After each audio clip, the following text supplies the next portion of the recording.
Hey guys, my name is Alicia Nelson. This is episode 2 of A Handful of Work, or reviewing my work from this thought training process I've been doing for the last couple of years. Sometimes I think it's easiest to just see how other people use this practice. So that's my onus for kind of starting this, basically walking through what things feel either inspired or empowered to me. If you want more information on what thought training is, you can find that in my YouTube series. It's pinned at the top. So, without further ado, I'm just going to go ahead and start sharing my screen and we can jump into the presentation.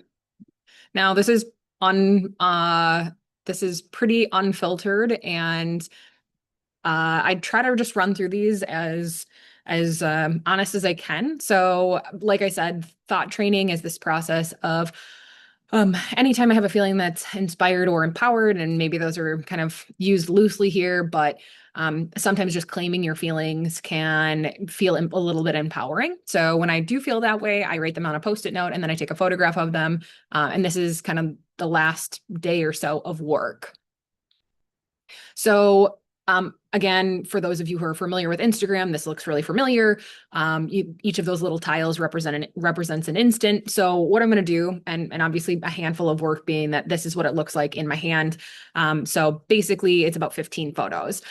And I'm going to go through each one of these, talk a little bit about it, give some context to it. And then I'm also going to do a little analysis at the end and some of the things that I notice in reviewing my work.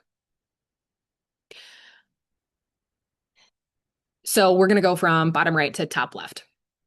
So this one is a quote from a Goth that I came across. I don't know if it was on Instagram. I'm a huge quote person, and I think that they provide a lot of value. Even if you don't know somebody's complete work, reading a little bit or kind of having a little insight into who they are is kind of helpful. So he was a poet, and a playwright and a polymath, I believe. And so this one says, talent is built in calm and character is built in the storm. And if you are, if you're living through modern times, I think that we can all recognize there is a little bit of a storm happening. Maybe a little bit is an understatement, but I don't know, this just seemed to resonate. And for me, a lot of what I write down is just stuff that resonates in the moment. And so I thought this one was a pretty good one. The next one, you can see this is just my little kind of coffee table, so like near my sofa in the basement. And I love notes, but specifically this one incorporates a fortune cookie, or a fortune from a fortune cookie.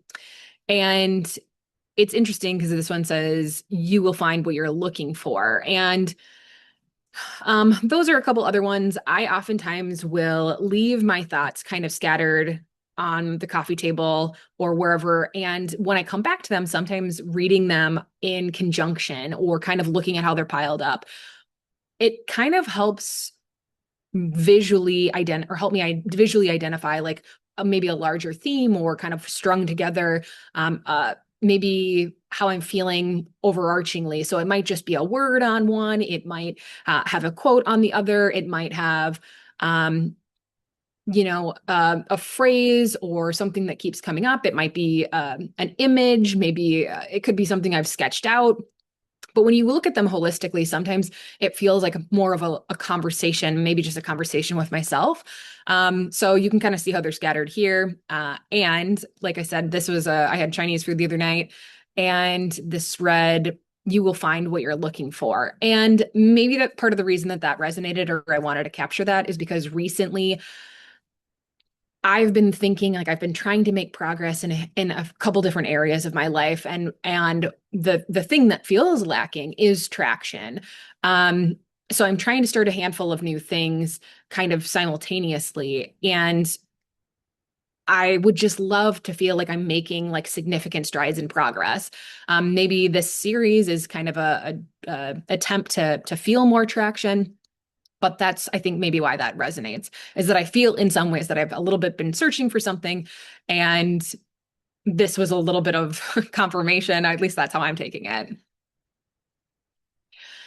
Now, For those of you who are paying attention to what is happening in Palestine, um, I absolutely think it's tragic. It is so heartbreaking. And specifically, what I find heartbreaking not only is the devastation that's happening there, but the level of apathy, not only in the West, but just like worldwide. That said, there are a lot of people who are standing up and speaking out about what is happening there. And I have been really inspired by those individuals. But I would be lying if I didn't say that day to day, it can feel really overwhelming and sad. And just the images, the children that are being targeted, it's really heart-wrenching.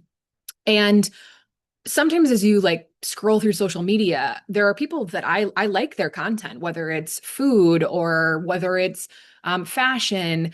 And a lot of people who are, have influence or are influencers have stayed shockingly silent about everything that is happening. And you like to believe that they're good people, well-intentioned people. Obviously, for a long time, it felt like, they didn't want to ostracize any of their followers, but I really think we're beyond that point. There's just no way that they're living in such a vacuum that they don't know that anything is happening, whether it is in Palestine or Iran or elsewhere or in Ukraine. There are a million different things happening, and to not address anything that's happening is challenging to reconcile, at least for me personally. And as I scroll through social media, it sometimes is like, am I crazy? Are we not recognizing that or am I the outlier? Or is there something wrong here that I'm missing? Or maybe that they don't know, all of those things. So it's kind of leaves your head spinning. I guess that has been the case for me. And Miss Rachel, who is a children's entertainment, she does children's entertainment, like educational shows and things of that nature. When I feel that I am losing it or maybe that I'm missing something, she's like a great moral compass. She has been very outspoken. She absolutely loves children, and I think has been a huge advocate for the children being targeted there in Palestine. And so when I feel a little discombobulated, she's a great person to come back to, at least for me, um, to find that compassion and empathy for these people and specifically the children there. That's something to be proud of. And she does it with a lot of grace and a lot of candor. And I so appreciate her. So when I get down on my knees and I pray at night before I go to bed. And so I just was thinking about Miss Rachel being a really positive role model and I find to be kind of a light in the world. So it was a moment of gratitude, and I definitely think that moments of gratitude should be captured in this process. This one, um, I was I help with my nephews one day a week, and so I drive about an hour and a half to see them and an hour and a half back. And I stopped at Quick Trip to get some gas and use the restroom before I left. And when I was in the bathroom there, well, I should back up just a moment. So my ex had texted me a few days before, and I saw it, but I didn't message him back. That ship has absolutely sailed. We're absolutely no longer compatible, and for a number of reasons. But the long and short of it is that and I was very clear when we broke up that we're never getting back together. And he had messaged me, and this was, I mean, we've been broken up for a very long time, but he messaged me, and I didn't message him back. A couple days later, so this was on a Wednesday, and I was in Eau Claire, and I pulled up to the gas station, and when I pulled up, the car that was just immediately in front of me had a sticker on the back window of the company he used to work for. They're an automotive aftermarket parts manufacturer. And so it's kind of like a little bit of a racing brand, but it's not necessarily like a mainstream brand that everybody would know. So that was pretty unusual. So he had messaged me a few days before, and then when I pull in to fill up my gas tank, I noticed this sticker, and it wasn't small. It was with a handful of others, but there it was. And so I took a photograph and I sent it to him. Um, And I do think that my perspective is that consciousness does have a tendency, because consciousness does create. And I think if you're thinking about somebody pretty consistently, that oftentimes little synchronicities or signs will manifest in their experience to let them know that you're thinking about them, things like that. And I guess I just took that as a sign that that was the case. So that's why I had taken a photograph and I had messaged him, and that was all I had said. And or that's all I sent. But then I was standing in the bathroom and I was washing my hands, and the Olivia Rodrigo song Vampire came on, which is her singing about a her somebody she used to date. And if you're not familiar with the song, that's really it's a good one.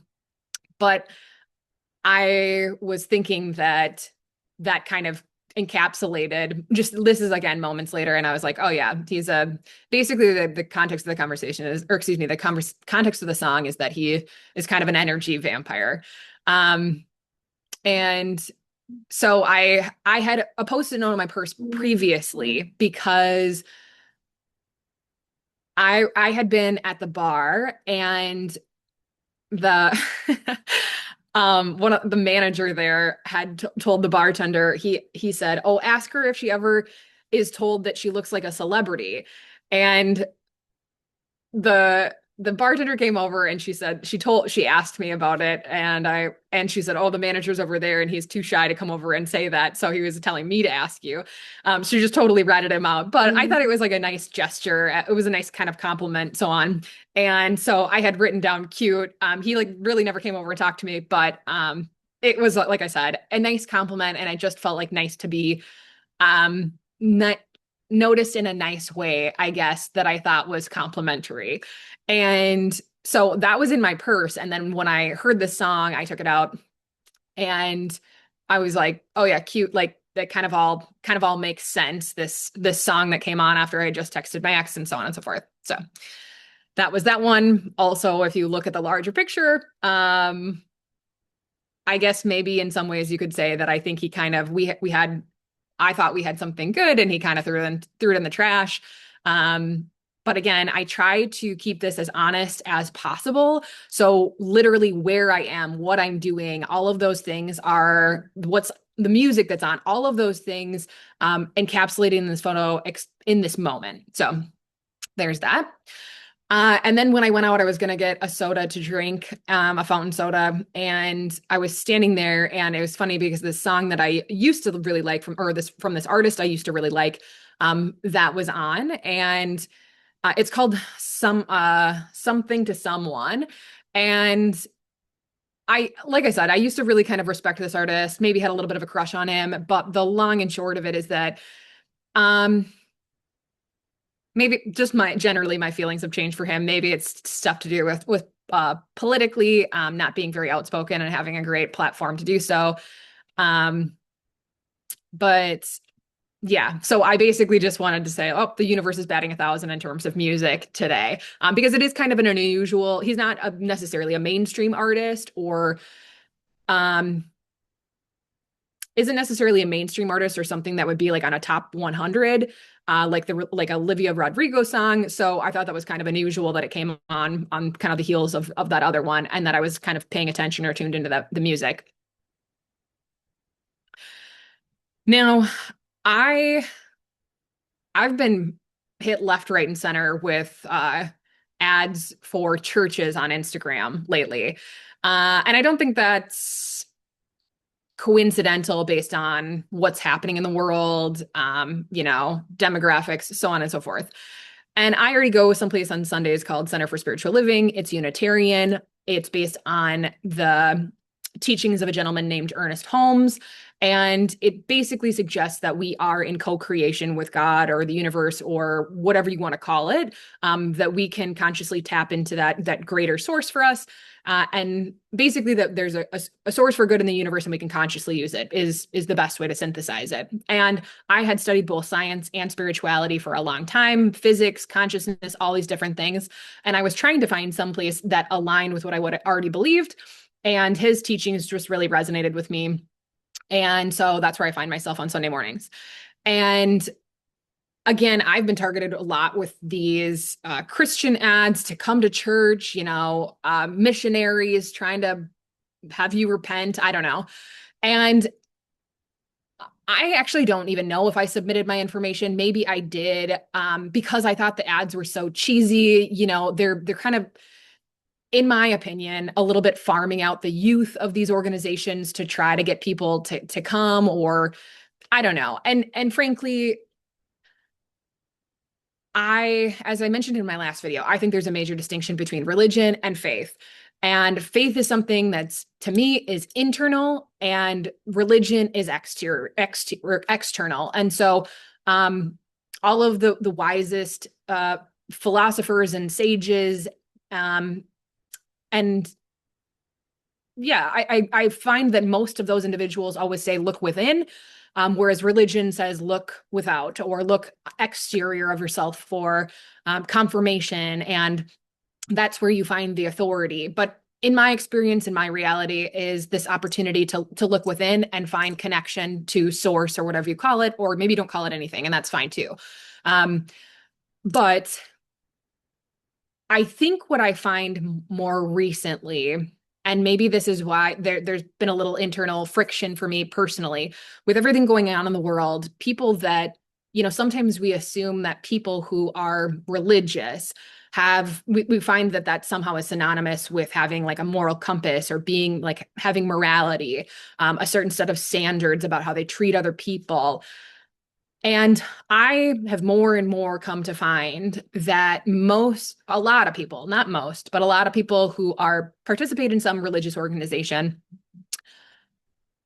are individuals who wear a specific label, but I find that their actions to me are not reflective of what they say they believe. And so again, this organization had reached out to me, and I had kind of gone back and forth via text. And I was asking them, like, well, where do firstly, I asked them, are you Christians? Or are you Christian nationalists? And I think that's a totally legitimate question nowadays, because of the labels that people wear. Some people would identify themselves as Christian, but Christian to me means you walk in a way that is consistent with the teachings of Jesus Christ, not I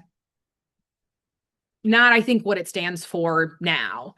I think it's in some ways become kind of a watered down version based on which kind of branch you go to. I will say that I think that Pope Leo is true to form on the gospel, and I really admire the work that he's doing, being a sane and sound light in the world. And I think that he is true, like I said, to the gospel. So all that being said, I was going back and forth with somebody from this organization, and they were trying to basically get missionaries out here to preach to me. And so I had asked about, are you Christians or Christian nationals? And I was assured that they're Christians. And then I asked about what their stance was on what is happening in Palestine. And it was some kind of whitewashed answer about how our church hasn't taken a stance, but it is tragic. And I brought up how many kids had been killed in Gaza, and I said I think that it seems like an easy thing to take a stance on as an organization if you do follow the teachings of Jesus Christ. They assured me that they would never condone killing in any way, shape, or form. And then because it was in the Ten Commandments. And then I went on to ask about what their stance was on ICE. And they said, this individual, whoever was texting back or replying, said that that was up to each individual to choose. It wasn't something that they took a stance on either. And I said, well, didn't Jesus say, welcome the foreigner? And they said, yeah, he said something like that. And so I pulled up, or I sent Leviticus 1934. Now, mind you, I don't pretend to be religious at all. And I don't pretend, I don't call myself anything. I don't think that's actually necessary. But the long and short of it is that if you say you follow scripture and you're not even being true to the scripture, then I feel like there is some hypocrisy going on there. And it literally does say, welcome the foreigner as a native born, like love them as you would love yourself. Um, and we kind of went back and forth. And again, it wasn't super lengthy, but towards the end of it, I guess where I was at was just like a level of frustration with the hypocrisy of this person representing this organization. And that's kind of how I concluded the conversation was if you're still positioning yourself as an authority, then I think that your depth or your understanding of what the real message was, it was pretty shallow. And it wasn't to be mean and it wasn't to be unkind, but that was my take. You know, they're trying to come out here and preach to me, but they obviously are not, I'm in my perspective, not true to the form of what they say they follow.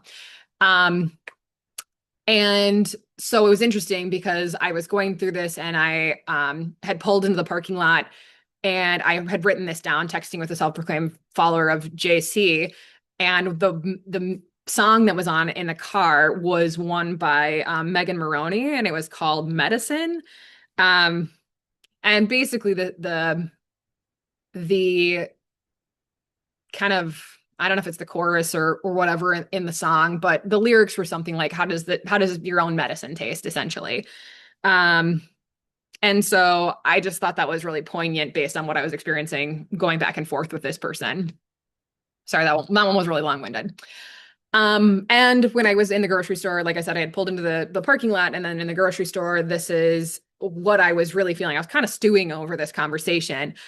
And um my sense about this individual and this organization, and I did say at the end, you know, my argument isn't with you personally, it's with the hypocrisy of your organization.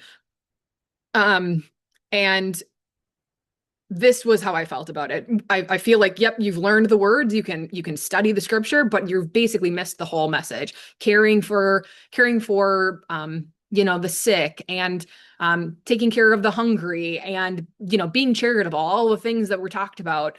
Um, and and again, welcoming the foreigner and all of these things.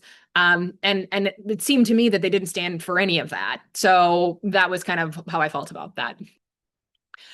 And as you can imagine, I continued to stew on this or think about this throughout the course of the evening. And so later that night, I think that this is kind of where I fall. And I'm not the first person to point this out, but this does tend to be a theme.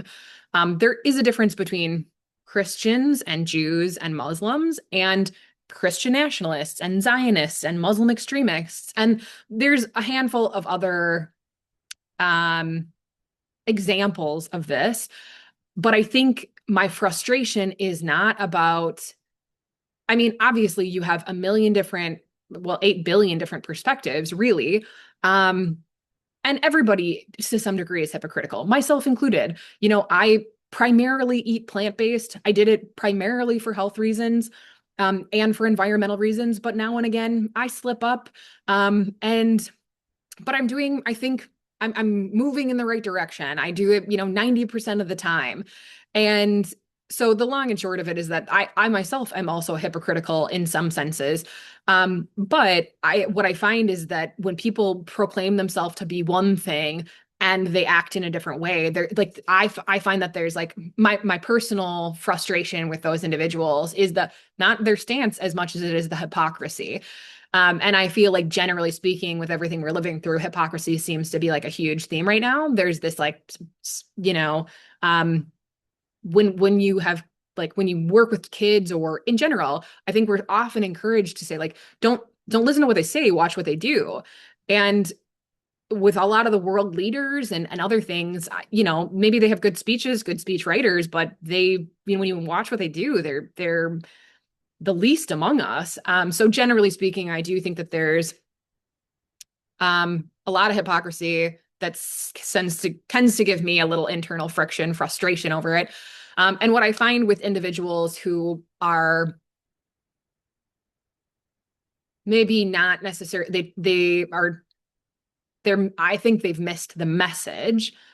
Because I think at the core of most all religions, the root of what they're preaching is love, like love for yourself, love for God, love for others.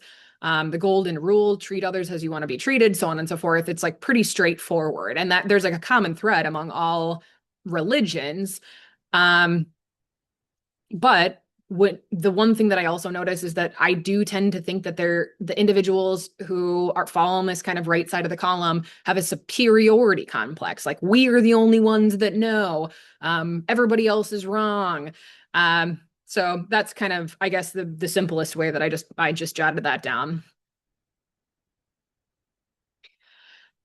And so again, when I'm sitting at night, sometimes I have a specific theme in mind and I work off of one post-it note to the next. And obviously you can see I like work in a little bit of chaos maybe as from this photo and other photos, but I use what I have. I try to be resourceful. And while we're talking about, not a superiority complex, but just like what I feel makes people I should say, I don't think anybody's superior to one another. I think we're all equals. However, what I feel gives like what is really superior about an individual is the way they treat others with like love and kindness and compassion and empathy and understanding. Those are qualities that I find I want to emulate. So while I think we are all equals, I think those are the superior qualities of an individual.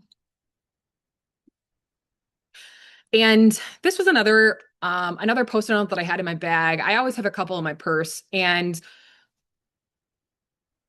I similarly, when I was talking about whether it is the labels we wear in regards to religion or to political groups or whatever it may be, it doesn't really matter. Oftentimes people are so concerned with the labels that they're wearing because they think it allows them to fit into different groups or um it has people thinking a certain way about them or perceiving them in a certain way.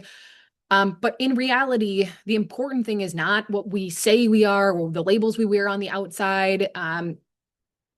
But it's really what's on the inside. And that's like, I mean, super obvious and age old thing, don't judge a book by the cover, or excuse me, yeah, by the cover, but by its contents. And so, yeah, I had written down previously, and again, I don't know what it was in context to, but live by the contents, not by the label. And so when I had pulled in, I was going to go get a bagel, and I pulled in, and this person had in the back of their vehicle, they just had a cardboard sign that said, standing with our neighbors, friends, and neighbors, friends, brothers, and sisters. And I have no idea what they call themselves, or maybe they don't call themselves anything, but I loved this message. And I thought that it was it just really resonated with me. And I was so happy to see it. So, again, I have no idea what they call themselves, and if anything at all, like religious wise, or it doesn't really matter because this to me encapsulates somebody who is doing those things I mentioned in the previous slide. And I think I mentioned in the last video, but I do see a lot of custom license plates, and so much so that I looked it up at one point, and this is old information. I think it was like 2014, or excuse me, 2020 or 2024, maybe 2024. But basically, the odds of seeing any one custom license plate in Minnesota are basically 1 in 1.7 million. And again, so the odds of seeing any one custom license plate now are less than that because there's more cars on the road. But it's just interesting because this one, I think, of course, gratitude is really key to just I just think it's not only good to be grateful, especially while there's so much going on in the world, to be in a place where I feel um, relatively safe, not an imminent danger. Not to say that there's not things that concern me, but making sure that I'm grateful for what I have and what I've been given. And so this was a truck that I happened to be behind at a light, and it says thanks on it. And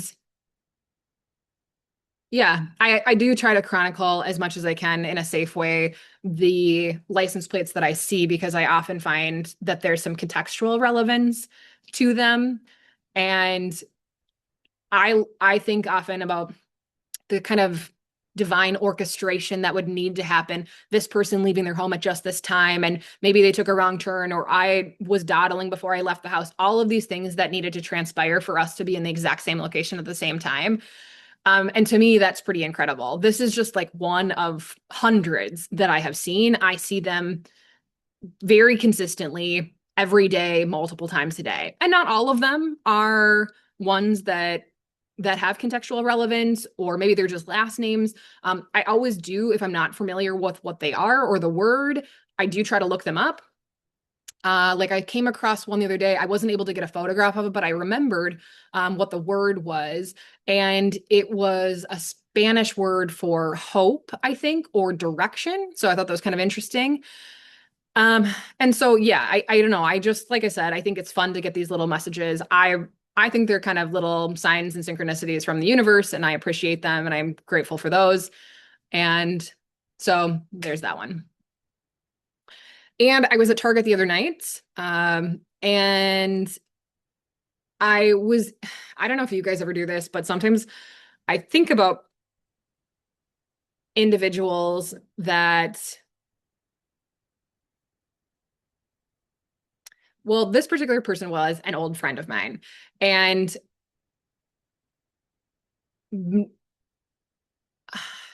where she stands now on some of the current events and political issues, to me, feels very counter to the person I believe her to be. The core of her being is very empathetic and compassionate, and kind, and where she is kind of standing in relation to what I believe the right side of history is feels very counter. And it's a little frustrating and also kind of sad, because we really don't see each other much anymore. And so I was just thinking in my head at this particular moment, I was thinking about her. She really seems to admire Jordan Peterson. I've read his books.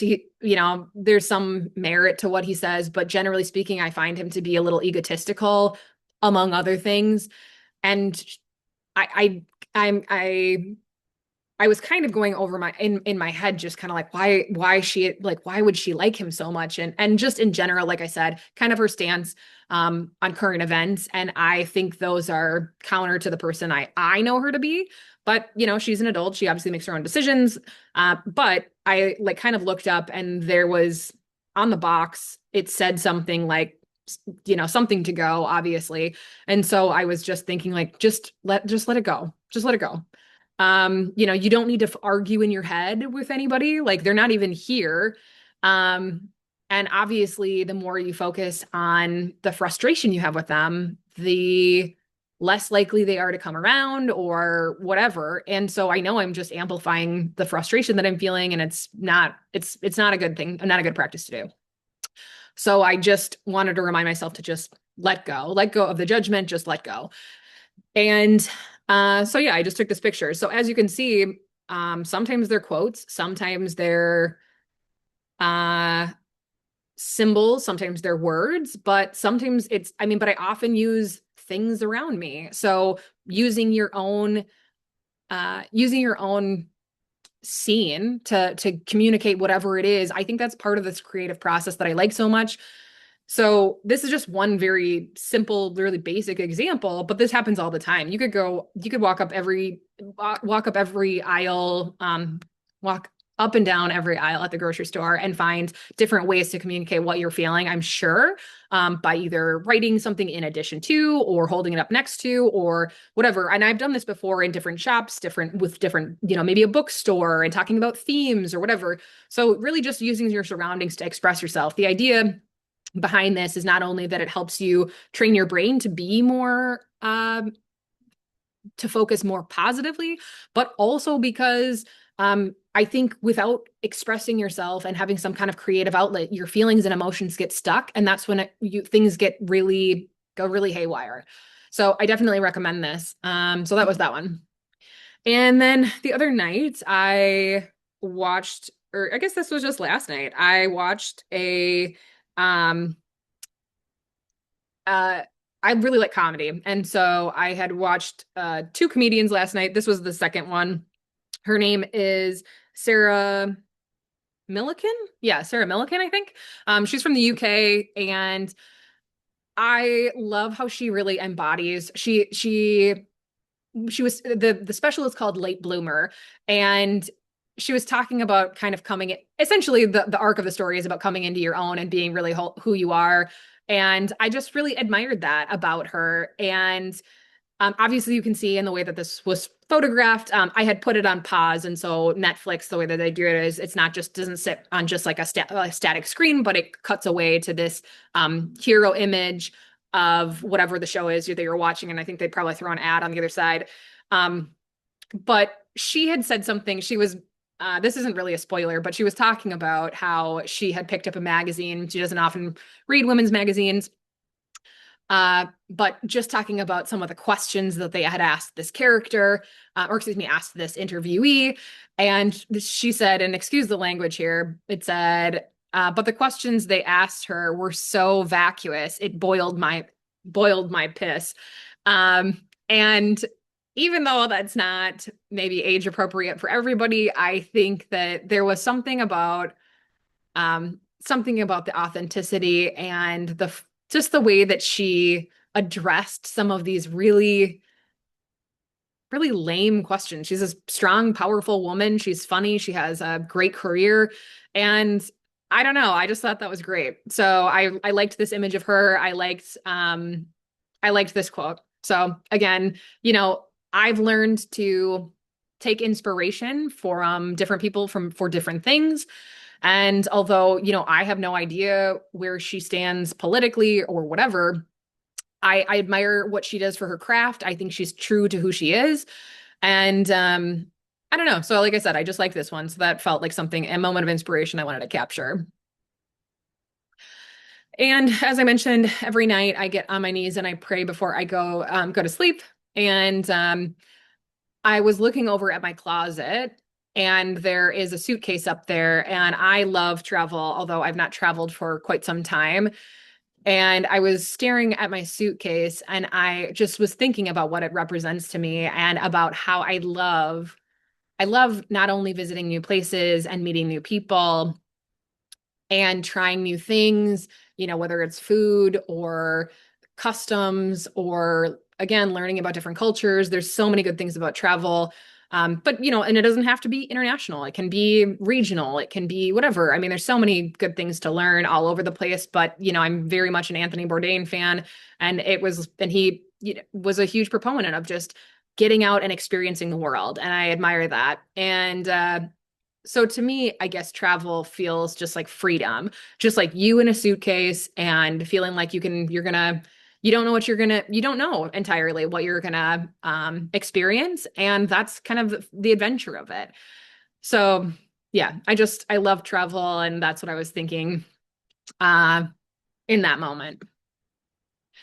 And this was a quote I came across a couple days ago, and I went back and jotted it down after a meeting I had here this morning. And it says, "You cannot," because I had also talked in the last presentation or this last little video that I did about the idea of wealth or feeling rich or whatever.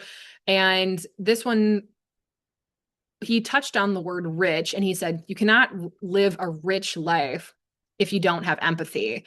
And I think specifically he's kind of speaking to the value of connection and also empathy absolutely makes us human. I think that life, this opportunity to live in a singular vessel, so to speak, in this body and have this perspective, this view of the world, gives us this illusion or idea of separateness, even though we're never really separate. Not separated from source or whatever, however you want to say that. But ultimately, consciousness gives us the ability to consider various perspectives, even though we really embody this one primarily. And I think that is, again, the beauty of consciousness. I do think there's a collective conscious based on various things that I've studied. But I just really liked this quote by Henry Winkler, who used to be the Fonz. And yeah, I think it's true. So that one just stood out to me. So that's the handful of work that I was discussing today. So I just wanted to give a quick couple notes on things that I noticed in reviewing this.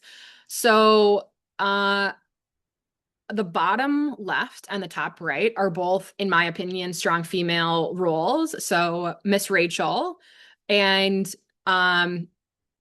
and Sarah Milliken, I think her name is. I'm again not totally familiar with her work. I just saw that special last night. But I liked that they kind of anchored this. I don't know if you want to call it like a mosaic. That's not really, it's really more of a, well, this handful of work, so to speak. So I liked how they anchored those corners. And then uh, in the other two corners, the bottom one was that quote from Goethe, who was saying that talent is built in calm and character is built in the storm. And then Henry Winkler talking about empathy. And I think that empathy and character really go hand in hand. So I like the theme there. And then the center of this, I think it just has it's essentially come to a boiling point with me. The hypocrisy that I see in the world, of so many different groups feeling they're superior or self-ordained or whatever it is, versus, and what they call themselves versus what they are. Um, and so yeah, I guess that's just really been top of mind. And it's interesting because talking about um character and some of the things I denoted, that I think, on the kind of left of the center icon or the center photograph, thinking about character, understanding and empathy and love and kindness and those kinds of things. Those are the things that I think do develop, or those are things that are come with character development in the challenging moments, in the hard moments, when you choose to be loving and you choose to be kind. And of course, there's a time and a place to say this behavior I cannot encourage. I'm absolutely not encouraging, and I'm going to remove myself because I don't want to be affiliated with it. Those kinds of things, those can be challenging moments, but that's when character is built. But when you're building character, those are the things that go along with character. And